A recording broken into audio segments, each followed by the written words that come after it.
peor, claramente. Félix Brezo es ingeniero en informática, ingeniero en organización industrial por la Universidad de Deusto. Es máster en seguridad de la información, máster en análisis de inteligencia, máster en derecho de Internet y nuevas tecnologías, ¿vale? De las comunicaciones, y doctor en ingeniería informática y telecomunicación. Hasta junio del 2013 era investigador de seguridad en S3 Lab de la Universidad de Deusto. Y ahora es analista de inteligencia para Telefónica Digital, además de colaborador. Telefonica and for the digital leads, and he is investigating on the perspective thing. Yaiza, now you have the floor. I don't have your bio. Yaiza, I am a BA degree in journalism. Now I'm working in digital Telefonica. I'm working for, I have a master in logistics and economy for the defense, a master in internet law and new technologies.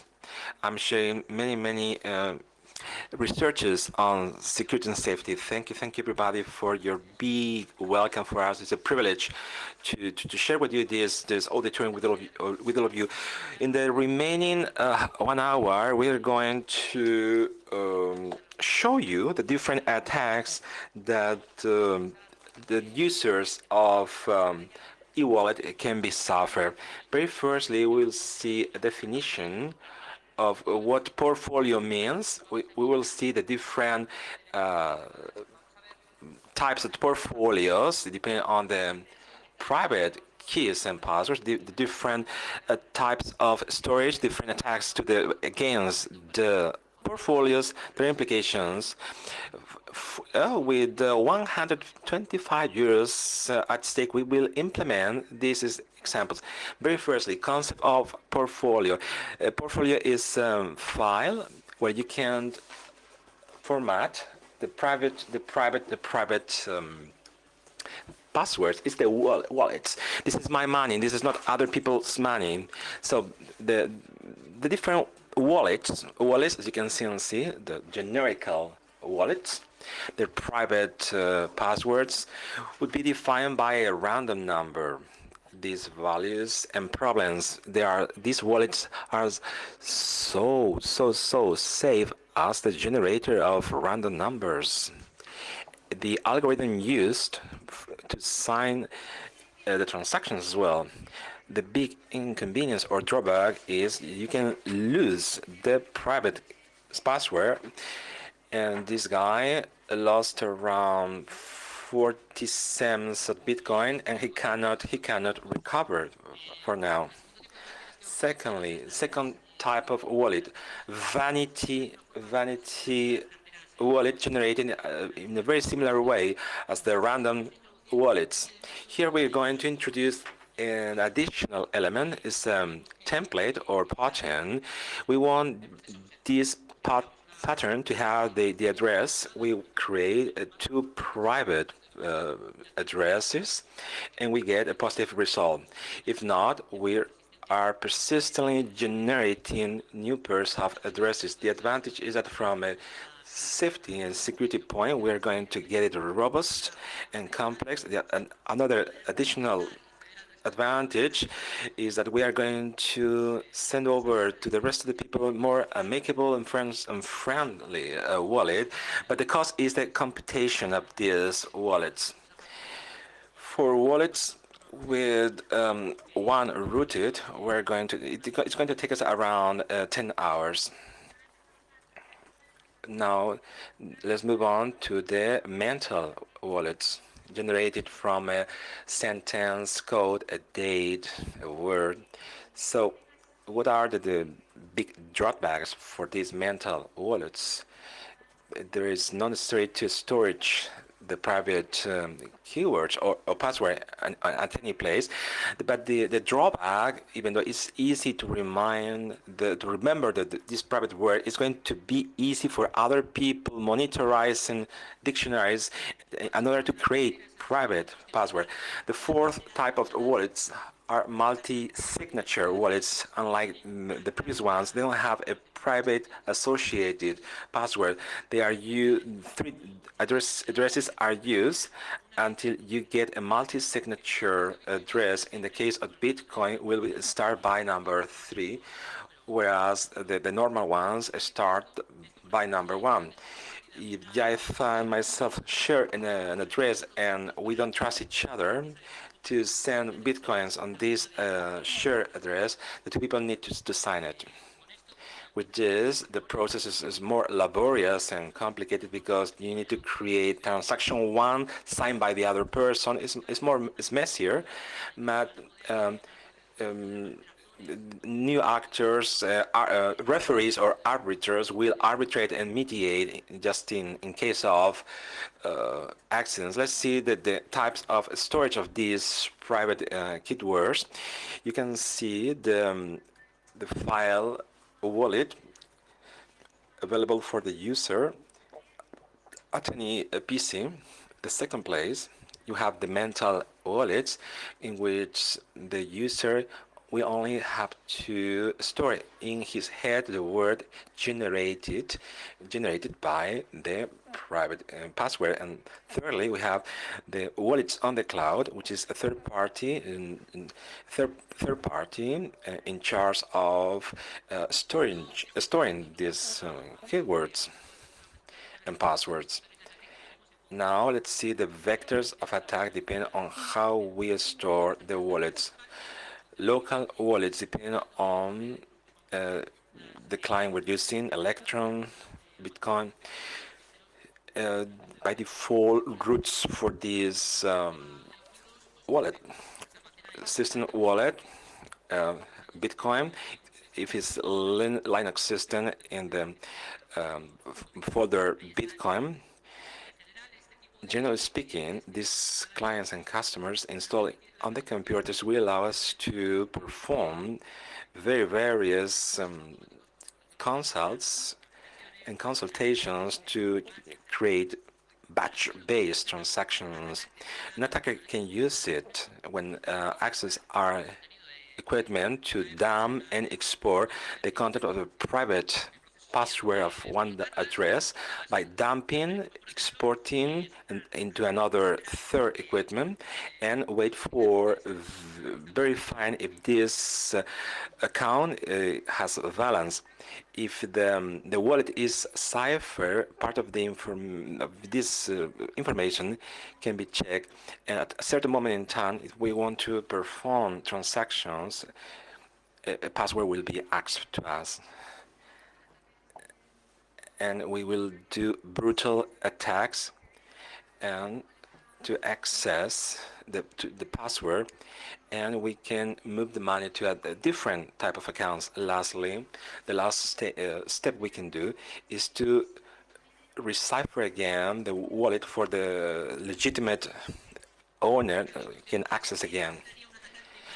An attacker to steal these files needs to identify the files through the searcher that you can see on screen. So we do thorough research and search and some other criteria such as the user. We can list different candidates connected on the network which can be potential victims. Once we have access these systems, besides stealing the documents, we can identify the equipments which are running nodes with Bitcoin. We can identify data files with wallets and all the stuff. We are focusing all this thing to the attacks to wallet point that. But if you have a client or attack, there is no one single way. We can start from a shop accepting bitcoins and connect it on the network.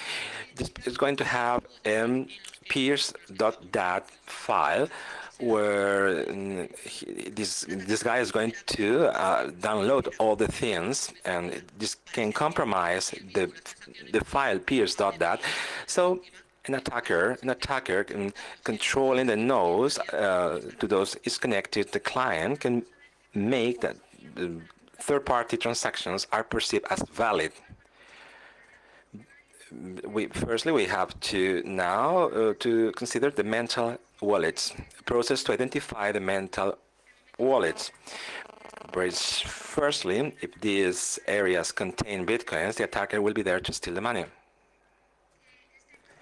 This proceeding will be carried out, and we have done, and we have identified 204 dictionaries. We have identified 4 million words, 4 million addresses and private passwords, and we discovered that 17,000 addresses received bitcoins in 4,000 transactions, adding up in total 37,000 movements with these directions and addresses. Hypothetically speaking, many people stole money from these accounts. Hypothetically speaking, this is only a hypothesis in our study.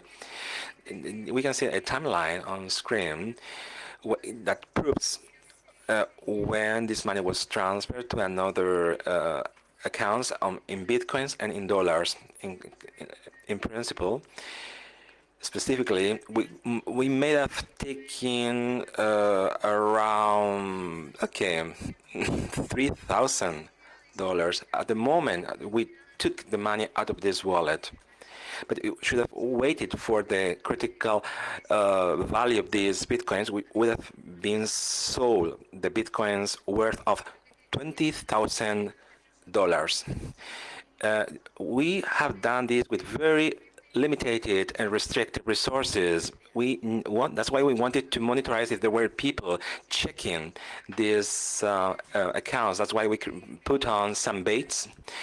We put some baits and we transferred money, and just in 10 seconds, only we waited for 10 seconds and see what happened. The different addresses, addresses 2 only took us 3 seconds. Address 3 took us 5 hours. 15 hours, I correct myself, 15 hours for the network to correct everything. Transfer the money, transfer our money. These are small amounts of money, but they're waiting for us. When we transferred money to these accounts, in 2 of them, in just 10 seconds afterwards, there was a transaction. In the third of these accounts, there was not one single transaction, but even 3 transactions in the next 3 minutes. The 3 people were claiming the bitcoins we have transferred. This is true in a very different way. Let's see how the chain of blocks is included in this transaction of bitcoins. Let's see how we can prioritize the operations on the block. In the block, there are the very 50 kilobytes reserved for those having a bigger priority. Based upon this formula, which includes 3 variants. Firstly, the transfers amounts, the order in the block, the number of block added after the last transaction, the older, the more priority. And the third exercise is in bytes. The bigger the size, the fewer the priorities. How can we include this in the block? Commissions miners like to include commissions that are affordable and you can benefit from this commission. If we take this into account and we apply data from the previous information, if in the orange attacker perform the transaction and the money we have transferred to this account was transferred to the attacker's account without additional information. 10 seconds afterwards, the maturity or the age of this money was the same. the blue or the magenta attacker made a very similar approach with a commission. He was ready to earn less money, having a priority.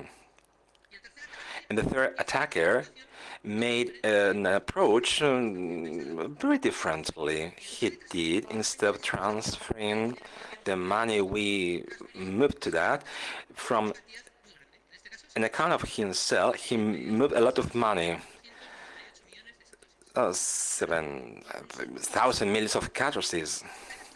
After some seconds later, this transaction has a bigger priority, considerably bigger than the rest of one.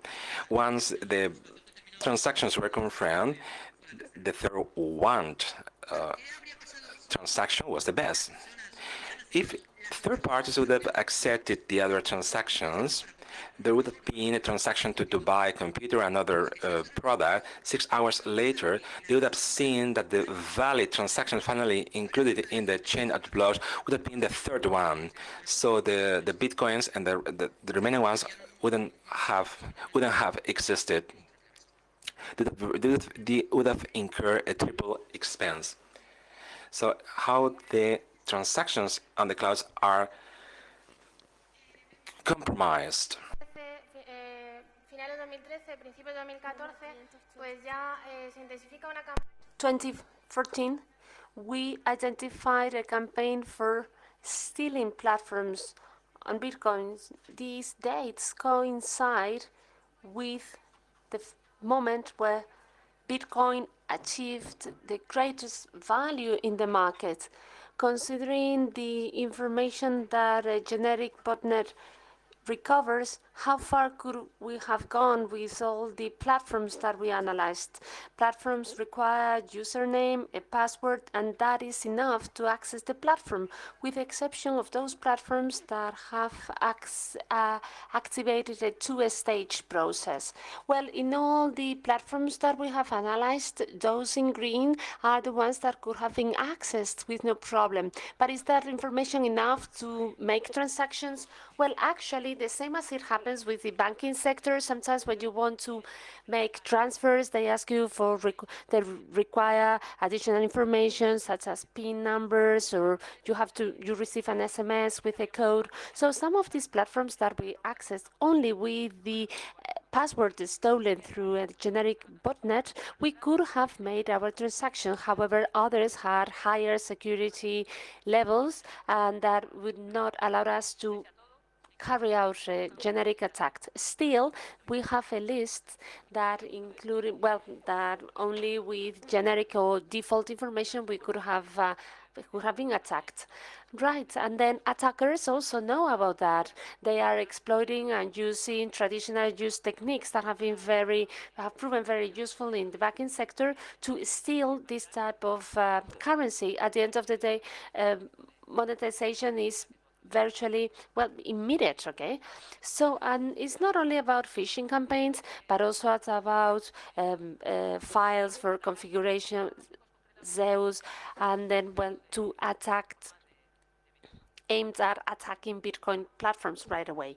So, now implications for all the stakeholders involved in here. So starting off by users. Users will have to decide whether they want to use mental wallets for the generation of their passwords or not. Actually, well, we recommend them not to do it because we've been installing in 10 seconds. Then users will have to decide whether they want to use devices connected to the network, or they prefer to have cold storage for their keys and passwords. Actually, if they trust the third party, they should also be aware that this is not just an act of faith, because they don't know what these third parties are doing with the passwords. If they decide on this type of platform, at least they should have all the security systems in place, activated, and they also should use the two-stage verification system. And we always recommend that we said that the most secure wallet is the multi-signature wallet, meaning that there will not be any third party taking out or stealing data without our consent or permission. And then, well, from the viewpoint of attackers, traditional techniques of banking malware will also be valid, and not only for phishing campaigns and for using malware such as use, but we want to be able to build a password which is, well, as close as possible to the real one. And also, the characteristics of these cryptocurrencies will allow a number of attacks, for instance, isolation attacks. And then also, using automatic tools will also allow attackers behind botnets or those who have a good understanding of the network to carry out an artificial hiddening or hitting the currency artificially just to increase the value of it. Also, companies will have the opportunity to provide or to supply that security products, especially products to detect phishing campaigns, malware, or suspicious mobile application. And actually, if Bitcoin becomes more and more implemented in society, if markets accept Bitcoin more and more, they will require products that to reduce waiting times in transaction and also to identify suspicious transactions. And also last, they will also offer arbitrage services for the resolution of the conflicts that we mentioned before, conflicts with eWallet. So we wouldn't like to finish our presentation without giving you the opportunity to experiment with what we experimented. In terms of the mind or mental wallets, well, we have set a number of challenges for you. So if you generate a mental wallet from the rooted con word, well, the first one who achieves that will get €5. Second, if you generate a mind wallet from the name of one of the speakers of rooted, well, you will be getting this time €20. So if you have the time, you may give it a go. And then also, together with the help of the organizers, we have uploaded the wallet that access 4064, and then, well, that one, well, if any of you recover the password that it was lost, okay, you will get €100. All right, so if you have any questions, we will be happy to take them.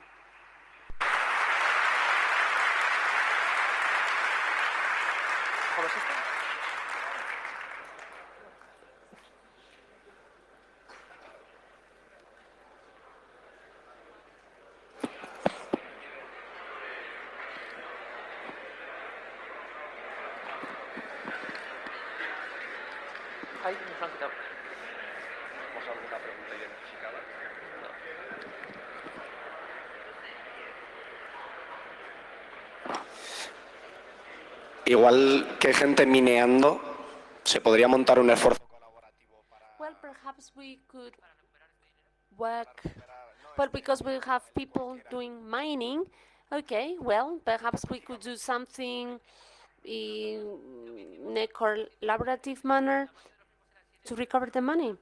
So actually, we got the dictionary, but they had like 7 million words, like overrate or very common words. If we were to work more on that, actually, if we just write down Toshina Yakamoto, that is already a Bitcoin. Bitcoin last night it was €250, which is a significant amount.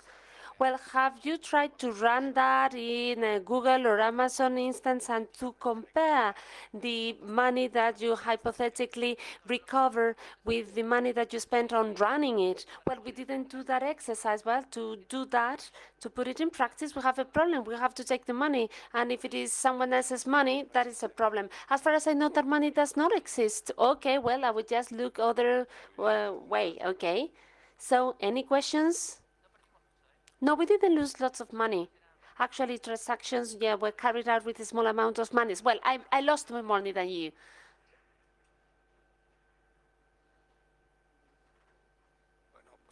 Right. If there are no questions, we'd like to thank you very much for your talk. Thank you.